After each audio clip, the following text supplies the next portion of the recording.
The slippery slope towards legalized murder, that is the topic of tonight's Byline. The push is on once again to allow murder in Canada under the guise of terms like euthanasia and assisted suicide. There is a case before the BC Supreme Court right now, and just yesterday, the Royal Society of Canada issued a report calling for Canada to change the criminal code, and failing that, for provincial prosecutors to stop laying charges. Before I go any further, let's make clear what euthanasia and assisted suicide are and what they are not. They are not the same thing as pulling the plug on a heart pump or ventilator. That you can do now. In fact, anyone can refuse medical treatment and let nature take its course. Many people say they support euthanasia because they don't want to be hooked up to tubes and machines. I get that.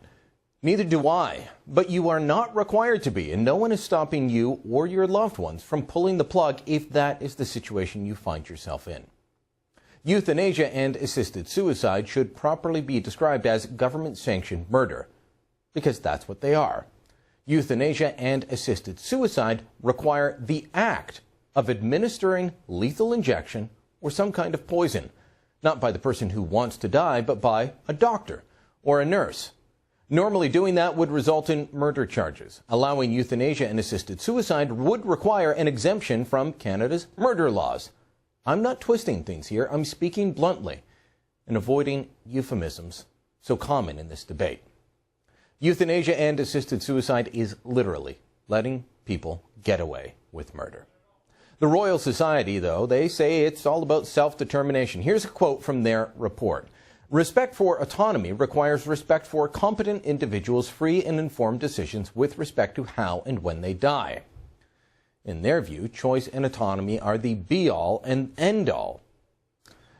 They don't seem to think that there are any reasons too frivolous for granting someone their wish to have the state kill them. They went on to say, deciding how one will die clearly belongs to the choices that ought to be protected by the state, given our commitment to individual autonomy. I think they're wrong on this, and thankfully so do some rather left-leaning media outlets.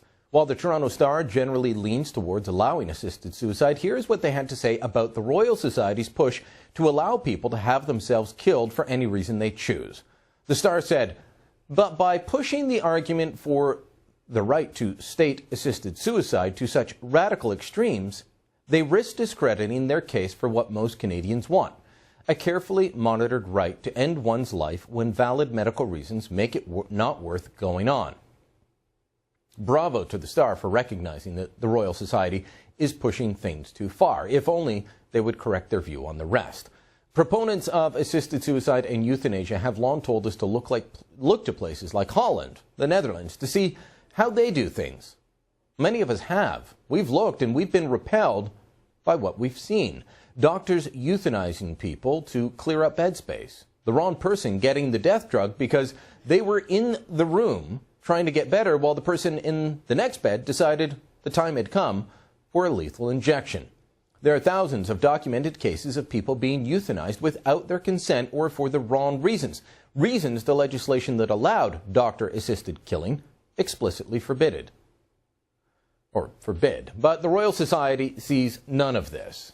They then go on to say that, quote, the evidence does not support claims that decriminalizing voluntary euthanasia and assisted suicide poses a threat to vulnerable people, or that decriminalization will lead us down a slippery slope from assisted suicide and voluntary euthanasia to non-voluntary euthanasia. Obviously, they didn't look very hard or speak to critics. This is an email from a viewer. A man named Will wrote to me earlier this week about his own family still living in the Netherlands where assisted suicide is allowed. He said, when in 2005, my sister of 48 years tragically passed away, my mother of 81 years old was obviously stricken with grief. Her MD came by the house when I was there having tea with my mother. He asked her, rather of matter-of-fact-like, with his hand on my mother's shoulder. My mother was sobbing at the time. The doctor said, well, if you wish to be with your daughter, you know we can take care of that. Offering a grieving woman the ability to die. What this will also do is make doctors willing or in some cases unwilling participants in murder. doctors work for state-run hospitals in this country, we would be forcing many people to do something against their conscience. We need to take care of people who are terminally ill. We need to ease their pain, not prolong their lives. But we definitely do not need to kill them. And that's the byline. Joining me now, a man who has looked into this extensively and found what the Royal Society could not. Derek Miedema is with the Institute of Marriage and Family Canada and a researcher with the organization. Derek, the Royal Society says, no worry, a slippery slope. There's no problem out there. This doesn't lead to involuntary euthanasia. Well, Brian, I strongly disagree. There's a publicly available study of the Netherlands that shows in 2005 alone, around 500 people were euthanized without explicit request. They made no request, and yet they were killed anyways. Well, the National Post column by Barbara Kay today points to a 1995 study. So that was 2005. 10 years earlier, in 1995, the Journal of Medical Ethics looked at the figures for 1995 and found that in addition to 3,600 authorized cases, there were 900 others, a full 25% more, where doctors had acted without the consent of the patient, mainly for reasons of dementia. Michael Corrin was on the show earlier this week and said that someone who was ill and recovering went to see their doctor, was told, stay in the bed overnight, we'll monitor you, make sure things are good. Another doctor came on shift, euthanized her. And in the morning they said, well, where's Mrs. So-and-so? Oh, we thought she was here to die, so we killed her. This is a case going through the Dutch courts right now. Are they being willfully blind, do you think, in saying that there's no problem? I can't comment on whether the Royal Society is willfully blind. I think at the very least we can say they're taking a very different view of the facts. Okay. And the facts speak to the reality that people are dying without consent. And that's where we get the idea, like the Royal Society hammers away, it's all about autonomy, it's all about individual choice. These are cases where we know these people had no choice, and in fact, their choice to live and their choice to have time to get better was ripped away from them. The doctors made the choice for them to die, and there's no second chance. Part of my problem with all of this is that while they talk about autonomy, they don't talk about doctors and what this will do to them. Our doctors work for state-run medical facilities in this country. For better or worse, we have a socialized medical system. This will just become another procedure that they have to give, and we will have people going into hospital to get better next to people going into hospital to die. And I think that it's been proven that can lead to mix-ups. How worried should we be about that?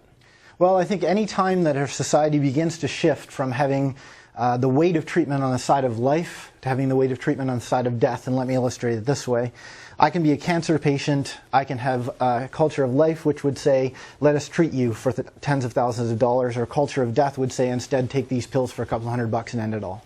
Once we make that shift, that risk exists. If it becomes a natural part of the medical system to kill somebody, that risk increases. Certainly it does. That's undeniable. Now, there is a problem with palliative care in this country, which is being able to care for people. We don't do a good enough job of saying, we will look after you in your final days. We will ease the pain so that you're not in horrible pain. We will ease your suffering so that you can die naturally.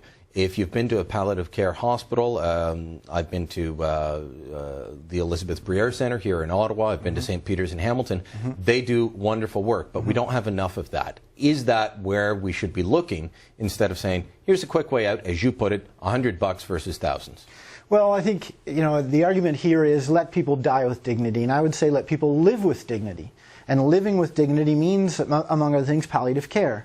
So we need to, instead of lobbying for to be allowed to kill people, to lobby and to work for the government and for local organizations to have more funds, more expertise, more ability to service more people, care for more people with palliative care, so that people who are depressed, so that people who are grieving can have the care that would allow them to at least get through that aspect of their suffering and realize that in the new context of where they are, no matter how difficult that may be, there's still a shred of hope, there's still a shred of light, there's still a shred of quality of life. It may be defined differently, but why kill someone in that situation? Why not instead work to support them until natural death comes and make sure they're comfortable all along the way? All right, Derek, thanks for coming in.